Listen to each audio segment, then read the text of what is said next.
Hey there LEGO fans, welcome back. Alex here. In this video we will be doing a build and review of the new Technic Ferrari Daytona SP3. This is set number 42143, contains 3,778 pieces and retails for a whopping $400 US.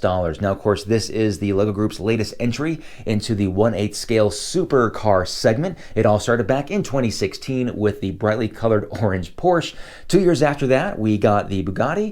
2 years after the Bugatti, we got, of course, the Lamborghini, and right on schedule right now in 2022, we get the Ferrari Daytona SP3. Interesting that they waited this long to get a Ferrari in that lineup, but better late than never. And of course, LEGO was saving the cherry red color for the Ferrari.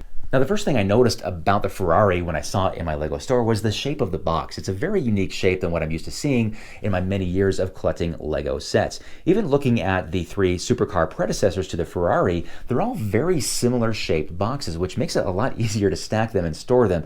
But for whatever reason, I guess LEGO wanted to take a different approach to make the Ferrari Daytona SP3 stand out a little bit more. It's a little annoying as a collector because this shape of box is a little bit hard to store, but it is what it is. Let's go ahead and take a look inside the box and see how this thing is packaged. Start at the bottom here. It looks like there are 1, 2, 3 pieces of tape here at the bottom that we'll need to cut.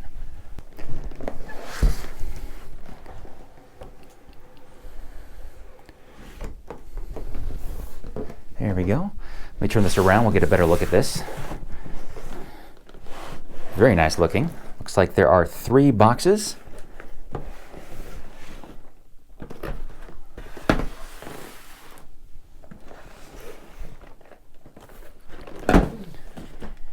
And 3. We'll take a look inside box 1 first. I noticed there's no tape holding these together. They just flap open like that. All right, looks like these are the instructions. Let's see if I can bend this back. There we go. All right, so we get 2 books. And I'm guessing there's going to be a lot of cool information about the Ferrari and Ferrari in general. Man, that is a pretty car, isn't it? My goodness. Very cool. Lots of great information about the development. All of the other supercars had something very similar. But man, that is a big, 2 very big instruction booklets. And this one goes right into the second half there. All right, do we get anything underneath? We sure do. Now I'm going to go out on a limb here and say box 2 and 3 have nothing but bags in them. Very nice. Well packaged. Okay. And then box 3. Oh wow. Look at these rims. These are very different than what I've ever seen before. They look really, really big, don't they? Oh wow, here are the wheels. Very thin wheels. These are nothing I've ever seen before. Wow.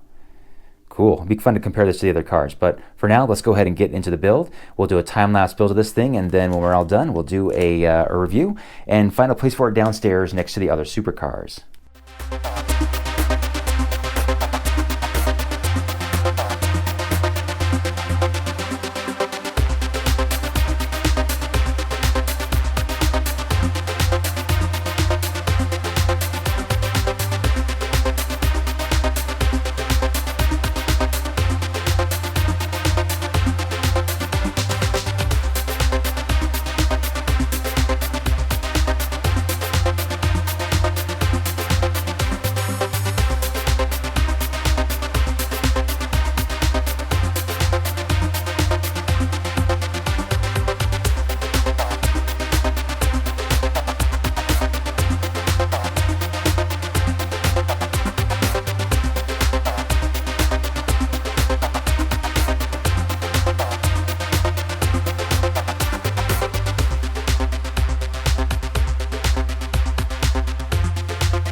And we are back. here it is, the Ferrari Daytona SP3. Build time on this thing was between 9 and 10 hours.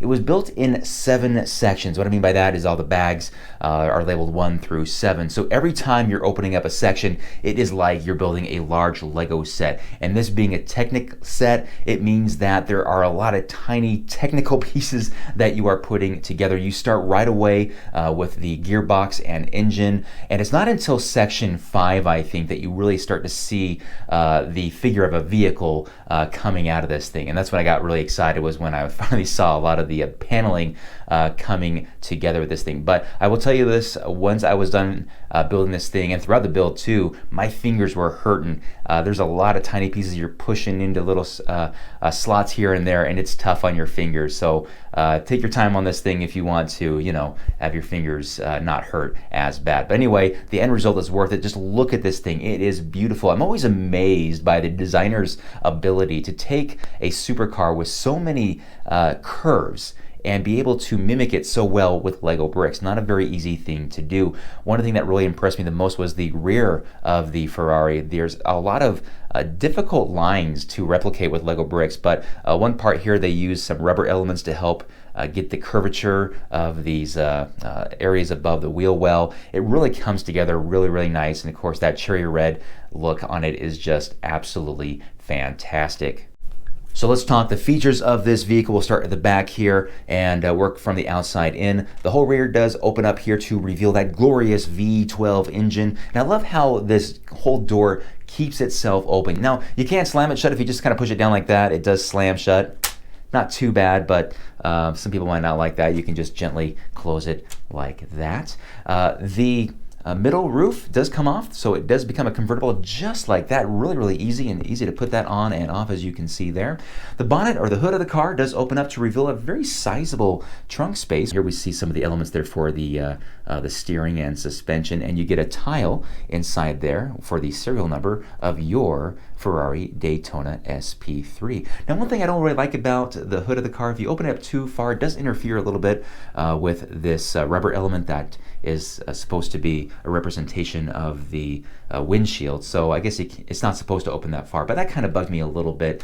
Now, one more thing is the doors here. These doors were amazing to me. They're very difficult to put together. I was having a hard time following the instructions, but I love how they open up and then outwards, almost like a gull wing door, but a really nice way that they approach the mechanism to have this thing open like that.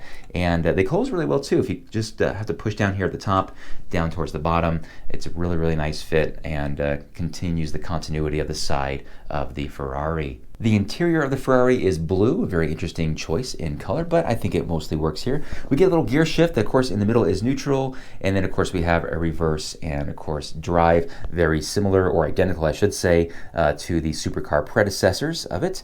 And also on the dashboard here, you will see that there is a printed element, a 1x4 brick there, and that brings up my next point here that I want to share, and that is stickers. Does the Ferrari have stickers? No, none at all. There are several printed elements here with the prancing horse of the Ferrari logo all around. Lots of little logos here and there. And one in particular that I noticed was the plaque. I thought, well, it'll have at least one sticker because it's got a 8x16 tile, and surely that will be a big sticker for the plaque. But no, for the first time ever, the plaque is a printed element. Oh my goodness, I wish that was the case when I was building my AT-AT back here. So hopefully that is an indicator that in the future, all of our large UCS sets that come with a plaque will actually be a printed element. Now, there are two things that I want to emphasize here that are very different than the supercar predecessors, one of which was the wheel size. Now, these are custom rims that were made especially for the Ferrari Daytona. They wanted to make sure they were matching the current Ferrari Daytona as well, which, interesting note, when they were designing this Ferrari, they were also designing the one in real life. So interesting that they were doing that at the same time. I think that would only add to the difficulty of designing this model. So kudos to the designer on being able to produce what we're seeing right here before our eyes. But anyway, the wheels, the diameter of these things is actually a lot bigger. Well, I wouldn't say a lot bigger, but definitely noticeably bigger than its three predecessors. They all have the same radius of wheel and size of tire, but as you can see here, the wheel is definitely bigger, which which I think is fantastic. One other thing I noticed was that the springs, the shocks on this thing are very different. No longer those little skinny wimpy ones. We have these very bulky, tougher looking ones with these red coil springs on the exterior. But I love the way they look, and as you can see here, when I push down on the Ferrari, it pushes right back up. One of my biggest gripes about one of the previous cars, for example the Bugatti, was that you push down on the front, it does not push back up. It's just too heavy, but that is not the case now. Even as heavy as this Ferrari is, and it is heavy, it pushes right back up. So I'm loving the upgrades with the wheels and of course the shocks as well. Of course, with all of these 1.8 supercars, they always have a working gearbox. So this thing, of course, like I said before, it has a V12 engine, and that is mated to an 8-speed dual clutch gearbox. And you shift the gears with this mechanism that sits behind the steering wheel. And that's exactly the same as the other supercars in this segment. Very easy shift all the way through here. You can shift through all the gears. You can even flip the car over so you can see the gears working as you shift through all 8 gears. It is really cool to see this thing. I don't think it's quite as complex as the Lamborghini or even the Bugatti, but it's really cool to see that. In fact, as we look underneath the Ferrari next to the Lamborghini, you can see it almost looks like it's the same vehicle with that gearbox. So anyway, really cool that you can shift through the gears on these things. Now, unlike the Bugatti and the Lamborghini, this thing is just a rear-wheel drive supercar, very similar, of course, to the Porsche 911 GT3 RS. Taking a look at the Ferrari next to its predecessors, that started back in 2016 with the Porsche. Now that Porsche cost just $300 at the time, and now of course the Ferrari is a whopping $400, but you do get what you pay for because the complexity and the amount of elements added to these now is significantly more. So I always say you get what you pay for, and I think it's about right for the amount of pieces and complexity, and of course what the model is very, very cool. When it comes to beauty, man, the Ferrari just shines, doesn't it? I will say though that I'm a little bit more partial to the Lamborghini. I think that still has me as the favorite, but the Ferrari is not very far behind. I will say this about the Ferrari: it doesn't suffer as much as the Lamborghini does with those blue Technic pins exposed. The Lamborghini, unfortunately, does have a lot of those blue pins showing all over it. That is definitely minimized in the Ferrari. Well, that is my quick review of the new Ferrari Daytona SP3 1/8 scale supercar. It is now time to take this thing downstairs and see what it looks like next to the other 3 supercars on that ever-shrinking shelf. And there it is, no surprise, right next to the Lamborghini. It's crazy to think that it's been 8 years already since the Porsche came out. Man, it doesn't seem like it's been that long, but I guess time flies when you are having fun. No plaque for the first 2, but we got this little plaque right here for our Lamborghini, and then we got this full-size 8x16 tile for this thing. So I guess we'll see a massive plaque for the next one, right? But that does beg the question though, what will we see next? So in 2 years, in 2024, hopefully this trend continues with another 1/8 supercars. So I got a bunch of speed champions kind of parked here in limbo. And you know what I'm going to guess? I'm going to go out on a limb here, and I'm going to guess we're going to see a McLaren. Something with McLaren.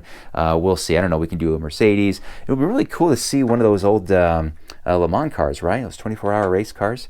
Those are really cool. Something like this. We just got a Ferrari, but man, these things are a lot of fun. We shall see. Only time will tell, right? Well, anyway, guys, that is my review of the new Technic Ferrari Daytona SP3. I'm sure there are other reviews out there that have different takes and maybe some things that I missed, so be sure to check those out as well. Anyway, guys, that is it for me today. Thank you so much for watching, and we'll see you again very soon. Until then, have a great day. Bye-bye.